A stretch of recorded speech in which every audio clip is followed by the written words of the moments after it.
Hello mga Bex! Welcome again to my ulam serye. For today's ulam nga ay magluluto tayo ng laswa. So lulutuin kong laswa, maglagay nga lang ako ng 6 na baso ng tubig and then tanglad, luya, sibuyas at kamatis. At pagkakulo nga, tinimplan ko na ito ng patis, asin at paminta. Inuna ko ang nilagay yung papaya kasi medyo matigas siya. At tinayaan ko lang kumulo ulit ito hanggang 10 minutes and then nilagay ko na rin yung kalabasa. Sa gulay kasi silang dalawa yung medyo matigas kaya sila yung una kong nilagay. At tinayaan ko ulit na kumulo ito hanggang 8 minutes and then pagkakulo nga nilagay ko na yung ampalaya at saka yung okra. O diba, napaka-healthy ng ulam natin for today's video. Hindi puro karne. Kumain din tayo ng gulay, no? Kailangan din natin yan. Para balance ang mga bagay-bagay. Tsareng. Sa apat na pagkakataon na pagkulo, inilagay ko na nga yung alokbate at sinundan ko na rin to ng dahon ng saluyot. Sila kasi yung magpapadulas at magpapalapot-lapot ng ating sabaw.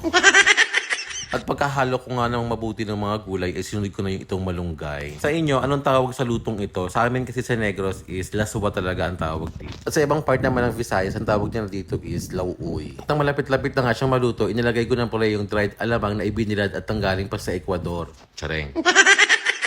Tuwing nagluluto nga ako ng laswa, lagi ko nga hinuhuling ilagay yung patola kasi nga napakabilis siyang lumambot. At naglagay na rin ako ng 2 sili pang pagana. At dahil nga meron kaming tirampitong galunggong kagabi at maliliit na dilis, aba syempre, inilaban ko na. So ayun na, luto na yung ating laswa ala Bex. Gutom ka na ba? Tara, kainin kita. Kain tayo.